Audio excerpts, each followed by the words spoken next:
Welcome to the Maritime and Coast Guard Agency Video News Podcast, bringing you the latest stories from around the UK's coasts. Between 1992 and 2006, 82 fishermen died after falling overboard. In 2009 alone, there were a further 9 fatalities involving fishermen. The day that Colin died was November the 10th, 2008, and I was at home on the internet doing Christmas shopping, and got a phone call from his sister to say that he hadn't returned home, and I didn't really think much of it because he was often late. But there'd been a terrible storm and his boat had been caught in it, and we later found out it sunk. And you know, I knew that Colin was dead. Other people were sort of holding out a lot of hope and hoping that he was perhaps made his way into a dinghy and was sheltering there, but in my heart of hearts I just knew the weather was so awful. I knew he couldn't swim, I knew he didn't wear life jackets, I knew I wouldn't see him again. Colin's family had been fishing for 300 years on the River Thames, and Colin had been on his dad's boat since he was 4 years old. He was a very experienced fisherman. In all the time that Colin was fishing professionally, I never knew him to wear a life jacket. I did used to ask him, but he used to say that it would restrict his mobility, and he just didn't enjoy wearing it. He said he couldn't work properly if he wore a life jacket, and I know that most of the other fishermen don't wear them as well. I wish he had. It's been very traumatic for us since losing Colin, not only because he died, but because we didn't find his body for such a long time, which had absolutely catastrophic financial implications for us. Even if his safety equipment hadn't saved his life, it might have made his body easier to find and saved us the heartbreak of aggressive phone calls from bank and untangling an absolute minefield of financial mess. I think fishermen should think about their families and not just themselves. When you're in a situation where you're absolutely just poleaxed with grief and your money all stops as well, and it's really, really complicated, it's just layer upon layer upon layer of absolute heartbreak. And it might sound cold to talk about finding your partner's body, but I was desperate not only to find Colin's body so I could say goodbye to him and give him a funeral, but to get a death certificate, because we couldn't get any life insurance, I couldn't get widowed parents benefit, I couldn't get bereavement benefit. I had the banks hounding me for repayments because they would only discuss the accounts with Colin, and of course he was dead, but I couldn't prove it because I had no death certificate. There are just so many implications to not finding a body. It was just absolute hell, it really, really was. If it hadn't been for the fishing community giving me money and my local church, I wouldn't have survived. The children were 3 and 7 when Colin died, and having to tell them that their daddy had drowned was just the most harrowing thing that I ever had to do. I can hardly think about that time. It's got just awful, awful memories.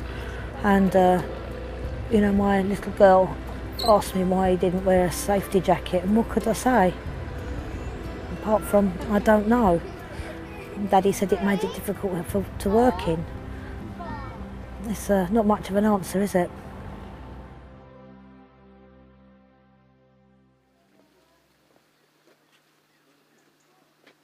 Tom Smith is a lobster fisherman from Crail in Fife.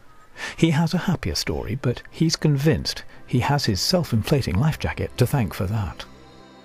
I was out in my small fishing boat early one morning and pulling my lobster pots, and had to be in quite early, so I was in a bit of a rush, and the boat had quite a lot of pots on it, so I had a basket hanging over the side of the boat, which was surplus to requirements at that particular time.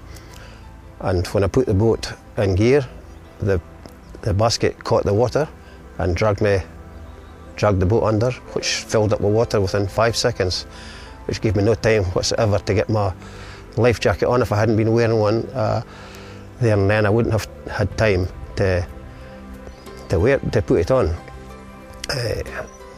The boat went down quickly. I thought along the lines I could maybe get hold of the boat to stay with the boat, but and maybe air would maybe get trapped in the front, but it didn't. It went down very, very quickly. There was creels and ropes and boys all round about me because they had had crews on the boat. They went down, and I was worried slightly, and just in case that they got round my feet and dragged me down as well. But fortunately, I kept clear of that. And then there was an onshore wind that day, which fortunately carried me towards shore. It took me about 3/4 an hour to an hour before I washed in. I couldn't swim, I'm a non-swimmer, so just kept going back with my hands and taking a rest, and I was starting to get cold, my legs were getting numb. But in the back of my mind I was worrying just in case I was going to land on some jaggy rocks or whatever. However, fortunately I managed to wash up to a creek and missed the rocks. Had to lie on the rocks for a wee while till I come to myself, and I started shouting for help, and the golf course was about maybe 500 yards away, which fortunately those boys playing golf and picked me up and took me up to the clubhouse and off to hospital to get warmed up. So I was a very, very lucky man. If I hadn't been wearing the self-inflating life jacket, I wouldn't be here to tell the story today, because even if the life jacket had been on the boat, I didn't have time to put it on. Things happen so quickly. Well, anyone that doesn't wear a self-inflating life jacket are completely mad, because things happen so quickly and you don't think they're going to happen to you, but unfortunately they do. And it certainly saved my life. I wouldn't have been here today without one. We'll fold that one away. We'll look on the other side now. Open up nice and wide, and again I'm looking for any holes, any wear and tear or any contamination. And another quick little check you can do is just have a look, smell inside, any diesel, any contamination. Yeah.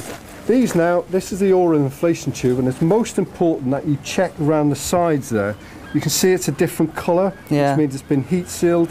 Just get hold of it and just give it a wiggle and make sure it's okay, which it is. Neil Murray is skipper of Our Boy Andrew, operating out of Looe in Cornwall. Every time I go out on deck to work, I always got my life jacket on.